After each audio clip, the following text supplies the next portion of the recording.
Good evening, नमस्कार, बहुत बहुत स्वागत है। मैं मोहम्मद सिंह, आप सभी का बहुत बहुत स्वागत है हमारे खास ज्योतिषीय कार्यक्रम में। क्या पुरी के जगन्नाथ मंदिर में दिखाई देने वाले कुछ असामान्य संकेत किसी बड़े बदलाव का इशारा करते हैं? कभी मंदिर के ऊपर गिद्ध के मंडराने और सुदर्शन चक्र और ध्वज से जुड़ी चर्चाओं ने कई लोगों के मन में सवाल खड़े कर दिए। सोशल मीडिया पर इन्हें लेकर तरह तरह के दावे किए जा रहे हैं, लेकिन क्या इन घटनाओं का संबंध, ताल्लुक उन प्राचीन भविष्यवाणियों से है जिनका उल्लेख भविष्य मालिका में मिलता है? मान्यता है कि उड़ीसा के संत अच्युतानंद दास द्वारा रचित भविष्य मालिका में कलयुग के अंतिम चरण के प्राकृतिक आपदाओं, युद्ध, सामाजिक उथल पुथल और धर्म के पुनर्जागरण जैसे अनेक संकेतों का वर्णन मिलता है। कई लोग मानते हैं कि जब जगन्नाथ धाम से जुड़े असामान्य संकेत दिखाई देंगे तब दुनिया एक बड़े परिवर्तन के दौर में प्रवेश करेगी। तो क्या मंदिर पर मंडराते गिद्ध और सुदर्शन चक्र से जुड़ी चर्चाएं केवल संयोग हैं या फिर किसी बड़े समय चक्र का संकेत? क्या भविष्य मालिका में वर्णित घटनाओं का समय निकट आ रहा है और इन संकेतों को ज्योतिष और धार्मिक परंपराओं के नजरिए से कैसे देखा जाए, कैसे समझे जाए? आज इस विशेष कार्यक्रम में हम इन्हीं मान्यताओं, भविष्यवाणियों और उनसे जुड़ी रहस्यों पर चर्चा करेंगे। हमारा उद्देश्य किसी दावे की पुष्टि करना नहीं है, बल्कि आस्था, ग्रंथों और ज्योतिषीय दृष्टिकोण को समझना, जानना और बूझना है। जी हाँ, दो खास मेहमान मेरे साथ जुड़ रहे हैं। मैं स्वागत करना चाहूँगा अलंकृता मानवी जी का, जानी मानी ज्योतिषी हैं। बहुत बहुत स्वागत है मैम आपका। शिवानी शर्मा जी भी मेरे साथ स्टूडियो में, आप भी जानी मानी एस्ट्रोलॉजर हैं, आपका भी बहुत बहुत स्वागत है। सबसे पहले अलंकृता, मैं आपके पास आता हूँ। कलयुग के अंत की बहुत सारी कहानियाँ हम बचपन से पढ़ते आ रहे हैं। कलयुग के संकेतों के बारे में भी हमने अध्ययन किया। बहुत सारी किताबें हैं, बहुत सारे इस तरह के सामाजिक लिटरेचर हैं, बहुत सारी जो वैदिक किताबें हैं जिनका हिंदी में रूपांतरण किया गया, उनमें भी इस बात का जिक्र मिलता है कि अगर कलयुग आएगा तो ऐसा होगा, कलयुग आएगा तो वैसा होगा। मंदिर के ध्वजाओं का जिक्र आता है, शिवलिंग का जिक्र आता है, बढ़ते क्राइम ग्राफ का जिक्र आता है। तो क्या ये कलयुग के अंत के संकेत हैं कि जगन्नाथपुरी के जो ध्वज है उसमें आग लग जाती है, चील कभी मंदिर के ऊपर मंडराने लगते हैं? कैसे देखती हैं इन घटनाओं को आप? जी, ओम क्रिया बाबा जी नमः। सबसे पहले इंडिया न्यूज़ के सभी दर्शकों को आज के दिन की शुभकामनाएं। और अमित जी, बहुत ही अहम आज आप ये कार्यक्रम में सवाल लेकर आए हैं। यूँ तो अगर हम बात करें हमारे इतिहास की, तो जैसा कि कहते हैं कि कृष्ण के जन्म से पहले ही ऋषि वेदव्यास जी ने हमारी भागवत की जो है वो रचना कर दी थी। और भागवत के अनुसार 4,32,000 साल का ये रहेगा कलयुग, जिसमें से सिर्फ अभी तक 5,000 वर्ष ही बीते हैं। और कहते हैं कि अभी प्रथम चरण चल रहा है कलयुग का, तब यह हाल है। तो आप सोचिए कि जब पूर्ण रूप से लास्ट जब चरण होगा तो आप उसका शायद हम लोग कल्पना भी नहीं कर सकते कि वो कैसा होगा। और अभी की अगर बात करें तो यूँ तो कलयुग में बहुत सारी डिस्टर्बेंसेस शुरू ही हो गई हैं, लेकिन कलयुग की सबसे अच्छी बात यह है कि हम सतयुग, द्वापर, त्रेता में जो नाम जप करते थे, जो ध्यान साधना करते थे, तो वो बहुत ही कठिन होती थी। बहुत ज़्यादा उसके लिए हमें परिश्रम करना पड़ता था और एक अलग लेवल की साधना थी। लेकिन आज कलयुग की अच्छी बात यह है कि अगर आप 24 घंटे भी नाम जप करते हैं तो आपको उसका रिजल्ट तुरंत मिलता है, क्योंकि ये कलयुग है। और देखिए, साइंस और स्पिरिचुअलिटी कभी भी अलग नहीं होते। तो every action has a equal and opposite reaction हम अपनी हर चीज़ में देखते हैं। लेकिन आज आप किसी के साथ वाद विवाद करें तो वो वाद विवाद छोटा नहीं रहता, वो हिंसक भी हो जाता है। उसी तरह से आज आप सुबह किसी की मदद करते हैं, मनी क्या एनर्जी फॉर्म ही है, उसमें अगर आप किसी की 100 रुपये की मदद करते हैं तो कलयुग में लौट के किसी ना किसी रूप में आपके पास वो 1000 रुपये तक पहुंचती है। ये है कलयुग की अच्छी बात। यहाँ पे आपका जब तब साधना, आपके द्वारा किए हुए सत्कर्म का रिजल्ट आपको मिलता है। वहीं ये जो इस वक्त अब हम देख रहे हैं, संकेत आ रहे हैं। और आप देखिए, जगन्नाथ प्रभु तो स्वयं हृदय है प्रभु का वहाँ पे, और साक्षात प्रभु का वास वहाँ कहा जाता है, और सर्वोत्तम धाम उसे कहा जाता है। वहाँ पे गिद्ध का मंडराना, आप देखिए, गिद्ध उस जगह मंडराती है जहाँ पे अक्सर जहाँ बहुत ही डेंस एनर्जी होती है या लाशें होती हैं, और वो मंदिर के ऊपर उसका मंडराना या ध्वजा पे अग्नि प्रज्वलित होना अपने आप में इस बात का साफ संकेत है कि ऊर्जा ऊर्जाएं जो हैं वो उस अनुसार नहीं हैं जिस अनुसार हमें एक जीवन व्यापन करने को कहा गया है। और इस वक्त जो प्रबल जो ऊर्जाएं हैं वो ऐसी ऊर्जाएं हैं जो हानिकारक अब मानव जनजीवन के लिए भी हो रही हैं। हम जो है वो अपने खुद के विनाश के लिए ही अब उतारू हो गए हैं, चाहे वो पर्यावरण हो, चाहे वो हमारी नदियों का सूखना हो, चाहे हमारा खुद का ही अपनी नदियों को गंदा करना, खुद ही जो है अपने आसपास को पेड़ों को काटना, कंक्रीट जंगल बना देना। आप देखिए ज़रा सी वर्षा होती है और क्या त्राहिमाम मच जाता है, क्योंकि ड्रेनेज सिस्टम को कौन ख़राब कर रहा है? हम खुद ही। सीवर्ड्स को सब जो है एग्जॉस्टेड हैं आसपास। इतना ज़बरदस्त एक क्लाइमेट चेंज अपने आप में दर्शा रहा है कि आने वाले समय पे क्या होगा। अभी सिर्फ प्रथम चरण है ये, तो ये हाल है। आप क्राइम्स देख रहे हैं, कितने हीनियस क्राइम्स हैं। आज अगर आप रात्रि में सोते हैं तो आपको ये चिंता, अगर आपको कह दिया जाए कि आपको सुबह उठ के सच बोलना है, तो उसकी चिंता होती है। पहले सतयुग में क्या होता था कि कोई जो है वो मानसिक रूप में भी अपने दुर्विचार नहीं लाता था और झूठ बोलना भी पाप माना जाता था। अब क्या है कि मानसिक पाप को तो कुछ मानते ही नहीं है। आपकी चेतना का स्तर, लोग सोचते हैं हमें अंदर से कौन देख रहा है। तो आपके विचार जो आप नहीं भी कहते वो भी रेडिएट करते हैं लोगों को। आप मेरे साथ बैठे हैं, आप जो सोच रहे हैं उसका एनर्जी वाइज, फ्रीक्वेंसी वाइज मुझ पर असर होगा। पति पत्नी के रिश्तों में देख लीजिए, वो सोचते हैं कि वो आपस में एक दूसरे को ठग लेंगे, एक दूसरे के साथ लॉयल नहीं होंगे तो पता नहीं चलेगा, पर ऐसा होता नहीं है। क्योंकि संवाद जो है वो सिर्फ हम शब्दों से नहीं करते हैं, संवाद जो है हमारे मानसिक रूप से भी होता है। हमारा जो है वो हमारे शारीरिक रूप से भी जो भी हम सोच रखते हैं उसकी पूरी एनर्जी, उसका पूरा रिफ्लेक्शन हमारे ऑरा में नज़र आता है। और कलयुग में आप किसी से मिलते हैं और आप मीटिंग करने के बाद आपकी जो अंदर वो जो गट फीलिंग है वो सबके पास है। लेकिन आज के युग में आप देख रहे हैं कि कितना बदल गई हैं चीज़ें।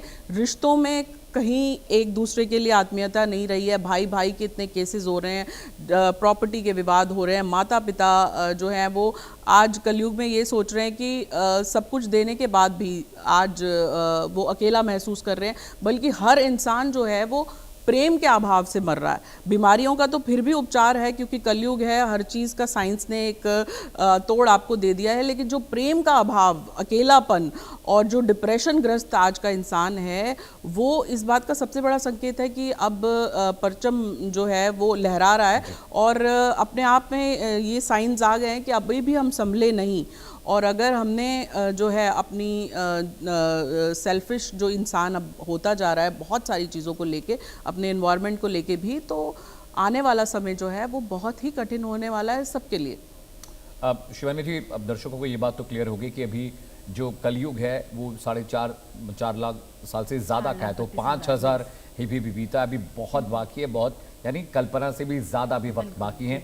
तो ये जो एक नैरेटिव चल रहा है कि कलयुग का अंत आ रहा है, कलयुग का अंत आ रहा है, मुझे लग रहा है अभी तो कलयुग शुरू भी नहीं हुआ। जैसे कि अलंकृता जी कह रही हैं कि अभी तो इतनी त्रासदियां होनी है, इतना स्तर गिरना है, समाज का मानसिकता इतनी खराब होनी है, तब लगेगा कि शायद कलयुग अंत पहुंच गया। लेकिन एक सवाल मेरे जहन में है शिवानी जी, ये इत्तेफाक भी तो हो सकता है क्योंकि जहाँ पर जगन्नाथ बाबा का मंदिर है वो समंदर का इलाका है, वहाँ पर मछलियाँ रहती हैं, वहाँ पे फिश मार्केट आसपास बहुत हैं, फूड मार्केट बहुत सारे हैं, तो इत्तेफाक भी तो हो सकता है कि वहाँ पर एक चील मंडरा रही हो और बाबा का जो फ्लैग है वो उल्टे चढ़ के उसको बदला जाता है, जो भी ब्राह्मण जाते हैं बदलने के लिए, तो वहाँ पर लाइटिंग्स होती हैं, शॉर्ट सर्किट भी हो सकता है। एक सवाल है बस मेरे जहन में। बिल्कुल, thank you for your question. सभी को जय माता दी। देखिए, सबसे इम्पॉर्टेंट है कि अगर हम कलयुग की बात करते हैं तो देखिए, अगर हम भविष्य मालिका की बात करते हैं तो भविष्य मालिका में बहुत ही स्पष्ट रूप से लिखा हुआ है कि जैसे आपने अभी बताया कि वो एक कह सकते हैं ना, एक कारण भी हो सकता है, फिश मार्केट है, ऊपर चील उड़ रही है। लेकिन आपको बता दें, जहाँ पर जगन्नाथपुरी मंदिर है उस मंदिर का जो ध्वज है वो इतना ऊपर है कि वहां से एरोप्लेन तक नहीं जाते, प्लेन्स तक नहीं जाते हैं, पक्षी इतने ऊपर तक नहीं उड़ पाते हैं। तो वहां पर स्पेसिफिकली भविष्य मालिका में ऑलरेडी मेंशन है कि वहां पर जब गिद्ध मंडराएगी, ध्वजा में आग लग जाएगी, तो हम कह सकते हैं कि सृष्टि जो है हमारी, जो ये कह सकते हैं ना, पूरा ये भूमंडल जो है इसमें कहीं ना कहीं प्रॉब्लम आएगी। देखिए, मैं इस बात से बिल्कुल सहमत करती हूँ कि देखिए, अभी हमारे पास कलयुग का ये अंत नहीं है, कलयुग का ये बिल्कुल पहला ही चरण है आप कह सकते हैं, क्योंकि अभी बहुत सारी चीजें होना बाकी है। अगर हम भविष्य मालिका की बात करते हैं, उसमें ये भी मेंशन है कि अपने आप ही मंदिर की अपने आप दीवारें टूटना, पत्थर टूट जाना, और क्या कहते हैं वहाँ की जो पूरा जो एक ऑरा है उसमें बदलाव आपको फील होना। मतलब वहाँ पे जाके जैसे अभी हम मंदिर में जाते हैं, आपने भी ये चीज़ फील करा हो अगर आप गए हैं मंदिर तो पहले जो दर्शन होते थे वो बहुत क्लियर होते थे। अब जो हम दर्शन कर रहे हैं वो बहुत जल्दबाजी में कर रहे हैं। मतलब हम इंसान को मतलब एक पैसे के तराजू में तोल रहे हैं। जो भावनाएं हैं भगवान के प्रति वो बहुत हद तक बदल गई हैं। और देखिए ध्वजा में आग लगना एक कोइंसिडेंस नहीं है। देखिए ध्वजा में जब आग लगी, या आप देखिए मंदिर में जब कोई भी प्रॉब्लम आई, तो 2019 के उस टाइम पे आप देखिए कोविड आया, तो जिस टाइम पर मंदिर में कोई भी हलचल हुई, चाहे वो ध्वजा में आग लगना हो, तो अगर हम उसको प्रकृति से जोड़ें तो देखिए एक ऐसी बीमारी आई जिसका बहुत लोगों ने इसमें अपनी जान गंवाई।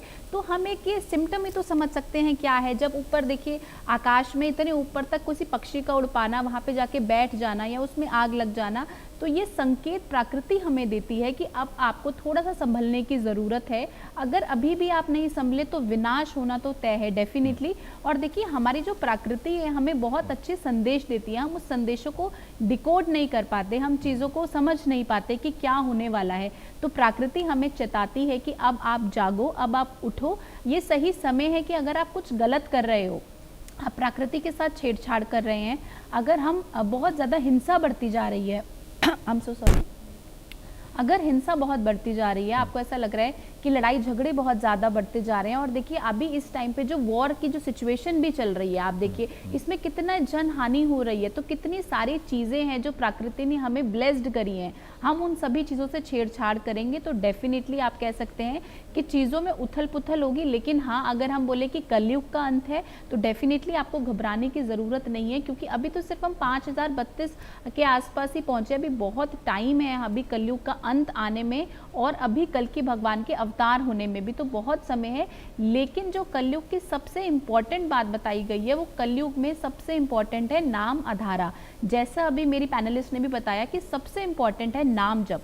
तो जब भी आप भगवान का नाम जप करते हैं तो आपके जीवन के अंदर आ रही कोई भी परेशानी है उसकी आप कह सकते हैं ना एक कमी हो जाती है। तो सबसे ब्लेस्ड चीज़ यही है कि आप भगवान का नाम जप करें, आप भगवान से जुड़ें और अपने रिचुअल्स को फॉलो करें। एक्चुअली में आजकल हम लोग अपने रिचुअल्स को फॉलो करना भूल चुके हैं, जिसकी वजह से हम कह सकते हैं बहुत सारी प्रॉब्लम्स आ रही हैं।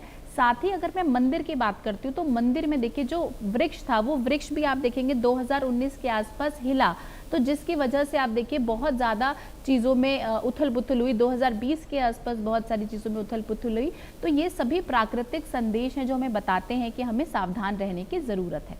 अलंकृता जी, आप एनर्जीज पर बहुत रिसर्च आपने की है, और जो बात आप बता रही कि अमित, जब नेगेटिव एनर्जीज होती हैं तो वो फील भी होती हैं, उनके अपने एक्शंस होते हैं। जब पॉजिटिव एनर्जी होती है उनका अपना टच, फील और रिएक्शन, वो रिएक्ट करते हैं। भविष्य मालिका जो किताब है, बहुत सारे ज्योतिषियों से मेरी बात हुई अलंकृता जी, वो कहते हैं कि भविष्य मालिका में जो हमारे वेद है वहीं के लिखे हुए मंत्र, उन्हीं के श्लोकों को वहाँ से निकाल कर इकट्ठा कर कर भविष्य मालिका डाल दी गई, और उसमें अलग अलग चैप्टर्स जो थे श्लोकों के, उसमें समाहित चीज़ों के बारे में हम बार बार जिक्र करते हैं। जैसा कि शिवानी जी भी बता रहे हैं कि भविष्य मालिका में ये साफ साफ लिखा हुआ है कि जब मंदिर का ध्वज जलने लगे, जब आरती के दौरान अचानक बार बार दिए बुझने लगे, या फिर चील का मंडराना, ये सब चीज़ें एक तरह के संकेत हैं। लेकिन अलंकृता जी, एनर्जी रीडिंग आप समझते हैं बहुत करीब से, मैं ये जानना चाह रहा हूँ कि नेगेटिविटी तो हर जगह है। हम दफ्तर से बाहर निकलते हैं, 4 लोग गाली दे रहे होते हैं, 4 लोग वहाँ लड़ रहे होते हैं, हमारे घर के बगल में एक महिला पिट रही होती है, कोई महिला पुरुष को मार रही होती है, कहीं किसी बच्चे की हत्या हो रही होती है, कहीं कोई बच्चा जन्म ले रहा होता है। तो ये एनर्जी तो लगातार क्रिएट हो रही है। फिर कैसे कलयुग में अपने आप को आदमी क्लीन रखे, कैसे मैनिफेस्ट करे कि अच्छी चीज़ें उसके साथ हों? जी बिल्कुल, बहुत ही अच्छा सवाल पूछा आपने अमित जी। होता क्या है कि देखिए बारिश हो रही है, अब बारिश से आप बचने के लिए रेनकोट पहनते हैं या अम्ब्रेला लेते हैं, या वो रास्ते अपनाते हैं जहाँ पे गड्ढे नहीं हो, जहाँ पे आप सुरक्षित हो। उसी तरीके से जब आप नाम जप करते हैं, जब आप सत्कर्म करते हैं, जब आप प्रभु की शरण में जाते हैं, जिस भी इष्ट का आप नाम लेते हैं, तो आपके सुरक्षा कवच जैसे हो जाते हैं। जब भी आप सुबह उठे, मैं हमेशा बताती चाहती हूँ कि आप अपने हाथ में ऊर्जा को महसूस करें और अपने आप को एक घेरे में डाल लें और 3 बार कहें कि मैं सुरक्षित हूँ, मैं सुरक्षित हूँ, मैं सुरक्षित हूँ। जिन भी इष्ट को आप मानते हैं उनका नाम लेके उसके बाद अपने दिन की शुरुआत करें। तो आपको अपनी सुरक्षा कलयुग में खुद ही करनी होती है और सबसे बड़ी सुरक्षा ही आपकी खुद की आंतरिक ऊर्जा है। और उसके बाद आप प्रभु के एक तरह से सरेंडर मोड पे अगर आप आ जाते हैं और प्रभु पे आपका वो अटूट विश्वास रहता है, तो आप के आसपास देखिए सब कुछ जो है, अब ये लाइट एनर्जी है, एनर्जी सिस्टम की अगर हम बात करें तो आइंस्टाइन के फॉर्मूलाज और हमारी लाइफ के चीज़ें जो हैं सब आपस में स्पिरिचुअलिटी बहुत ही मिक्स्ड है। तो अब E=mc² की अगर हम बात करते हैं तो हमारे आसपास सब कुछ मैटर है, एनर्जी फॉर्म में है। और उसी तरह से अगर हम उसको मैटर और लाइट एनर्जी से इक्वेट करते हैं तो लाइट एनर्जी आपकी वही है जो इलेक्ट्रोमैग्नेटिक एनर्जी है, जैसे जो स्टूडियो में लाइट्स हैं। अब अगर कोई नेगेटिव एनर्जी यहाँ पे होती है, या जैसे आप कोई हॉरर फिल्म्स देखते हैं तो आप देखते हैं कि सबसे पहले लाइट फ्लक्चुएट करने लगती है, क्योंकि कोई भी ऊर्जा जो है वो ट्रैवल करती है, वो लाइट एनर्जी की फ्रिक्वेंसी से आपके पास ट्रैवल करती है। और उसी फ्रिक्वेंसी से हमारे आसपास हमारे विचार, हमारा ऑरा, आपके साथ कुछ गलत होने से पहले आपकी बॉडी आपको संकेत देने लगती है। आपकी बॉडी जो है वो रेपेल करती है। मान लो आपके साथ कुछ गलत होने वाला हो तो जो मैं हमेशा कहती हूँ कि आपको खुद को पता लग जाता है, आपको कहीं और से पूछने की ज़रूरत नहीं है, किसी ज्योतिषी के पास जाने की ज़रूरत नहीं है। और छोटी छोटी चीज़ें हैं आपके घर में रोज़ाना जो है वो फायर एलिमेंट लिट करिए, जो भी आप जब भी जल ग्रहण करते हैं, H2O से ताकतवर कोई सोल्यूशन ही नहीं है। आप देखिए हर मंदिर, हर गुरुद्वारे में क्यों कोई जलाशय होता है, क्योंकि चरणामृत भी जल की तरह है। जल में आप जो डालेंगे, जो भावना डालेंगे, जल की अपनी याददाश्त है, वो आपको वही आपकी बॉडी 70% जल से बनी हुई है। तो जल जब भी आप ग्रहण करें एक अच्छे सद्भावना के साथ करें, एक अच्छी एफर्मेशन के साथ करें, एक अच्छी फीलिंग के साथ करें, तो आपको एक प्रोटेक्शन लेयर ऑलरेडी मिल जाती है। अब बात करते हैं कि देखिए कलयुग में आपको संकेत भी मिलते हैं। अब जो लोग टायरो करते हैं वो क्या है, चित्रों के माध्यम से ऊर्जा आप तक पहुंचना चाहती है। आप बहुत कंफ्यूज हो तो आप देखें कहीं न्यूज़ में, अखबार में, कहीं किसी उसको आपको आपके आंसर्स भी तुरंत मिल जाते हैं through the medium of pictures, through the medium of words. उसी तरह से ये सब भी क्या है, ये संकेत हैं, कलयुग के संकेत। आप देखिए मैं जगन्नाथपुरी हर साल जाती हूँ, बल्कि सौभाग्य से कल भी मुझे रथ यात्रा में नारियल से आरती करने का सौभाग्य मिला और पिछले महीने मैं जगन्नाथपुरी थी। लेकिन मैं क्योंकि लगातार हर साल वहाँ जाती हूँ, मैंने इस बार बहुत बड़ा बदलाव देखा कि इतना ज़बरदस्त स्टैम्पेड जैसी सिचुएशन थी कि लोग एक दूसरे को कुचल के, मार के, एक दूसरे पे चढ़ के भी हाँ देखिए उसके बाद दर्शन कर रहे हैं। तो प्रभु तो सबसे पहले हमारे भाव के भूखे हैं। तो ऐसे में मैं बिल्कुल पीछे खड़ी हो गई, क्योंकि प्रभु उनके दर्शन करने अति उत्तम है, लेकिन जब आपका वो आत्मीयता का भाव एक दूसरे के लिए नहीं प्रकट हो रहा, जब इंसानों के लिए वो इज्जत खत्म हो रही है, जब आप किसी को मार के भी आप आगे बढ़ना चाह रहे हैं, तो ये व्यापार जैसा हो गया कि आपने प्रभु के आगे भी आप नतमस्तक किसी ज़रूरत के लिए हो रहे हैं, किसी डर के लिए हो रहे हैं। जब वो ज़रूरत और डर से ऊपर आपकी आस्था आ जाएगी तो सबसे पहले आपके अंदर जो सद्भावना एक दूसरे के लिए है, मानव के लिए है, मानव नहीं छोड़िए, आप अपने एनिमल किंगडम के लिए काइंड हो जाएंगे, आप अपने इन्वायरमेंट के लिए काइंड हो जाएंगे। आप वो कहते हैं ना कि सबसे बड़ी बात है कि मेरा मंगल तेरा मंगल सबका मंगल होए। तो जब तक आप मेरे साथ बैठे आपका मंगल नहीं होगा तो मेरा कैसे हो सकता है। यहाँ पे हम सबके लिए मंगल की कामना करते हैं, तभी हमारा मंगल होता है। और हो क्या रहा है, हम अपने मंगल की कर लेते हैं। अब मान लीजिए यहीं कुछ हो जाए घटना, तो सब लोग इफेक्ट होंगे ना, तो ये हम भूल जाते हैं। इफेक्ट सब लोगों को होता है। वॉर का इफेक्ट सिर्फ ऐसा नहीं है कि उन कंट्रीज़ में रहा जहाँ वॉर हो रही है, नेबरिंग कंट्रीज़ तक उसका असर दिखा, इकोनॉमी पे उसका असर दिखा, और यहाँ तक कि जो मिडिल क्लास है सबसे ज़्यादा उन पे असर दिखा। तो जब हम सद्भावना सबके लिए रखते हैं, और हमारे सनातन का सबसे अच्छी बात यह है कि हम जब सर्वे भवन्तु सुखिनः सर्वे सन्तु निरामया, ये हमारे मंत्र रहे हैं कि हे इष्ट सबका कल्याण हो और कोई भी जगत में दुखियारा ना हो, तो हम खुद ब खुद हमारे पास सुख चल के आता है।